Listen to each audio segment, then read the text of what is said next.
they not committed had the sacks and the penalties not cost them that football game, and that missed field goal was huge because had they not missed that field goal, they would have drove down towards the end to get a winning field goal instead of having to score a touchdown. So hats off to Miami.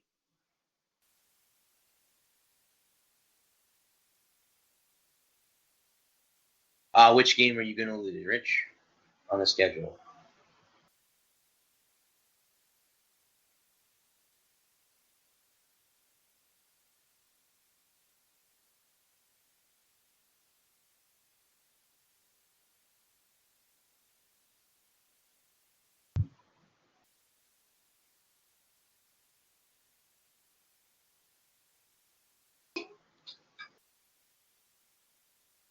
So we got, like I said, also we have a good QB now. Who's starting? Is it Francois? Who's starting on Saturday for the Knowles? Clemson will be a tough win. That'll be a tough win. It looks like the Bucs just threw an interception, and the Cowboys got a pick six. And that was Ryan Griffin, not Vinny Testaverde Jr., who will be in the game later tonight. If you guys don't know who Vinny Testaverde is, he was one of the Bucs quarterbacks. His son was signed to a third-string spot because Blaine Gabbert hurt his shoulder last week in the third preseason game. So, guys, speaking of the XFL, we all know who Johnny Manziel is. He's not getting any love from one of the XFLs. Blackman is the starter. Okay, thank you. At least one of the XFL teams not giving Johnny Manziel a chance at a comeback. Dallas Renegade executive Daryl the Moose Johnson told the Dallas Morning News last week that he wouldn't consider signing the former NFL first-round pick ahead of the inaugural XFL season. Now, we all know, guys, this is the XFL that will start next year. I passed on him in San Antonio. I passed on him again here. He was referencing to the San Antonio Commodores of the Alliance of the American Football. He added, for me, the chemistry in the locker room is critical, and especially at that quarterback position. He kind of sets the tone, especially for an offensive side of the ball, but really for the whole team. There is much more added responsibility that goes in with face and the voice of the franchise, and I haven't seen that from Johnny as a consistent basis, so we feel it's comfortable not to commit to him again. So as of right now, guys, he's looking to try to get on an XFL team. Again, he's been out of the NFL for a while. Of course, he's with the Browns, and now he's not. He's with the Canadian Football League for a while. Of course, he's had off-the-field issues that has kept him out of the NFL. So that's something that he needs to get corrected. How many of you guys were shocked as I was watching the Gator Hurricane game on Saturday night at a bar with a couple of my friends to see that Andrew Luck retired? Guys, I just want to admit something to you. I was going to go to the Colts game and the Bucs game later this year in December, and when he retired, now I may have changed my plans. I might go see the Arizona game, maybe to see Larry Fitzgerald before he retires, as a lot of people believe that this is his last season as a Cardinals wide receiver. So I don't know. I might try to go to the Cardinals game now because I'm not going to go to the Colts game because the Bucs should win that game now that Andrew Luck isn't there. He came from A&M. Well, I'll tell you what, Rich. They have A&M as the second best team in the West in the SEC this year behind Alabama. So they're praising A&M right now in College Station. The Aggies are favored to be right there with Alabama on the west side of the SEC this year. So, I mean, I don't know. I don't know. We'll have to see how the season plays out. As I said last week when I was talking to my buddy Phil, I think one of the hardest stadiums to play in on a Saturday night is definitely Death Valley in Baton Rouge where the Tigers play. So we'll have to wait and see how it goes down. But they have A&M to be second this year behind Alabama. And Auburn, you never know about Auburn because, again, Alabama has to play them at the end of the year in the Iron Bowl, so that's always a great game to watch at the end of the year.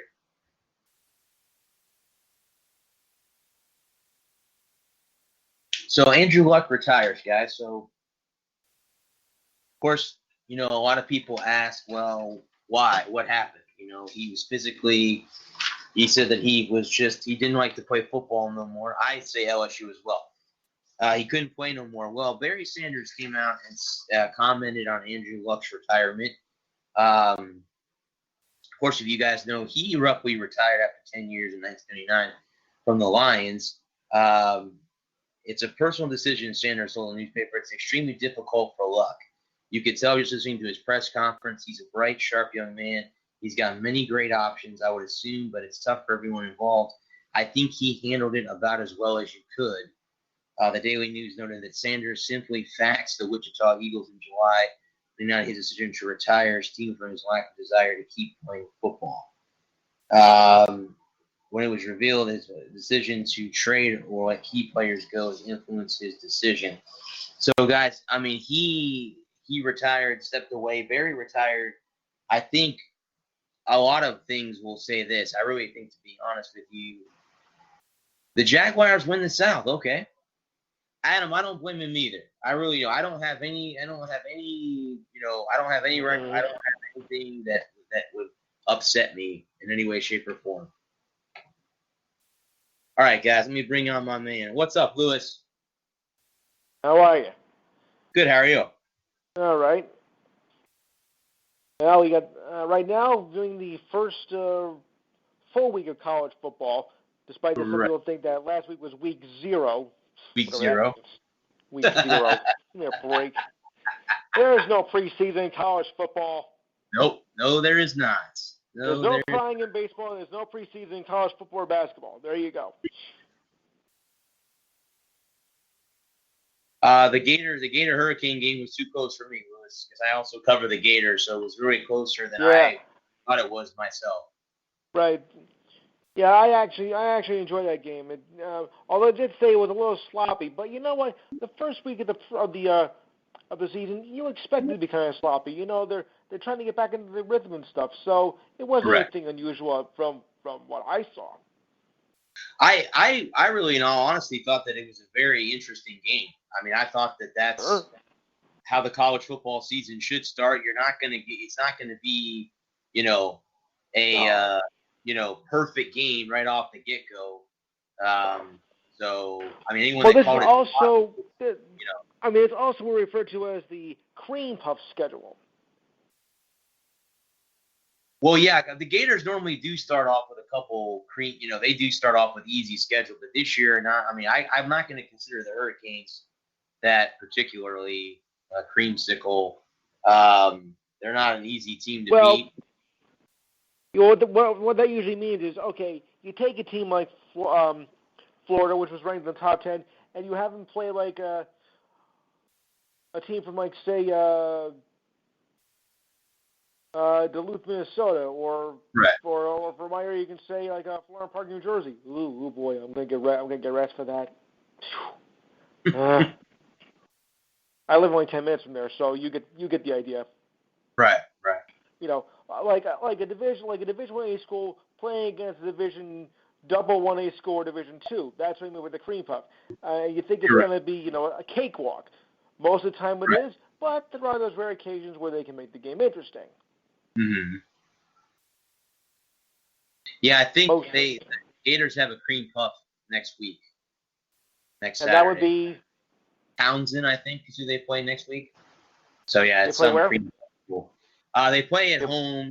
They're playing a team called Townsend, I think, is the team that they're playing. Townsend, I've heard of them. Yeah, they're not. Don't underestimate Townsend. They're okay. They're better in basketball, but they can be decent in football too. So don't underestimate them. Okay.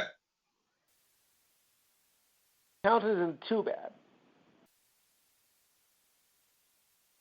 Looks like the Dallas Cowboys missed the extra point because they're only up 6-0. They must have missed the extra point. Well, yeah, but remember one thing. It's a lot tougher now to miss the extra point since they moved it back 15 yards. Yes, it's very true. Well, let me ask you this, Lewis. Do you think that they're taking the kicking game away from the NFL? Do you Oh think they're yeah. taking away kickoffs and field goals and Oh are they sure. okay?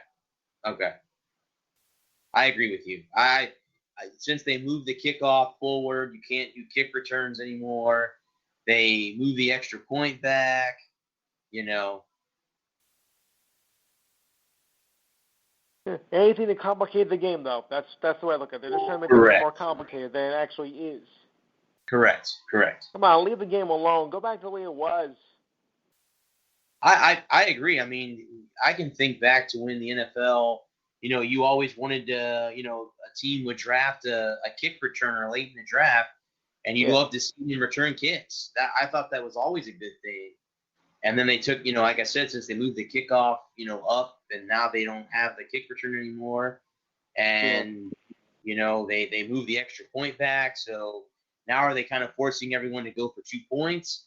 Are we going to have 16-8 or something like that if they get their Yeah. 2-point conversion. But yeah, I don't understand Are that you either. older? Well, are you old enough to remember when there wasn't a 2-point conversion? When did they start that, Lewis? I can let you know. 1990, I believe it was 1994, if I'm not mistaken. I was 94, watching 95. football. I was watching football then, so yeah, I do remember when there was no 2-point conversion. Mm-hmm. Okay, because I do. I mean, I remember when there was no 2-point conversion, and that if you were down by a point, you were sunk. Yeah. You couldn't tie it up. That's why there wasn't many That's why there wasn't many overtime games as there are now. Right. When you factor that in. So, Lewis, what do you think of Carly Lloyd? What's your take on that topic? I have nothing against women playing, of course, any kind of sport, whether it be soccer, baseball, or whatever. The problem I think is that well, look, I mean, she's a wonderful soccer player. Don't get me wrong, but I think at her age, moving to football, that could be a mistake. I mean, maybe it was 10 years ago. Yeah, I would say go for it. But you're going to be 38 by the time you get to training camp, and that's, I think, a little bit late to be starting something in a new professional sport. I mean, everybody says, oh, what about Terry? Look, he's 45 years. Yes, but he's been doing this for years and can still kick. I mean, you're going to be 30 years old come training camp. I think that might be, because, most football players when they hit 30 are past their prime Right. and whatnot. And, I mean, if Carly makes it, wonderful. But, considering at that age starting, and probably going to be saying record for the oldest rookie football player, that does concern me a bit. I mean, you're a soccer player, and you want to be a field goal kicker, a kicker for football in the NFL. Kind of taking a risk. Well, yeah, I mean, there definitely is a risk, to her decision. I mean, Yeah. I think Lewis, when it comes down to it, I think she should be given the opportunity. But like one of my commenters said earlier, she shouldn't be given preferential treatment. But I think she should be given a shot. Now, like you said, her age will definitely be a factor. I mean, Yeah. I could see her doing it when she was 28 compared to when she's 38. Yeah. So again, me personally, I would not mind it one bit. Really, in all honesty, I would not mind her doing that. If she gets a shot, great. If she makes it, great. It wouldn't change anything to me. I wouldn't stop watching football because, oh my God, there's a woman playing football now. It wouldn't matter. It'd make it more interesting. Yeah, it wouldn't. I mean, it wouldn't matter to me. And she's going to be playing for I think the Baltimore Ravens. So I don't really know offhand. Well, actually, it was a joint practice between the Ravens and the Eagles. Eagles, right. A joint practice. Yeah. I mean, I have nothing against her trying out. Great, but the only thing that concerns me is about her age. Well, I guess it could be worse. I mean, because she could be trying out for the WBA in boxing at 38 as a rookie. Ugh. That'd be even more frightening. Yes, That'd correct. Be worse. That'd be worse. Correct. Ugh. Would I advise that? No. At 28.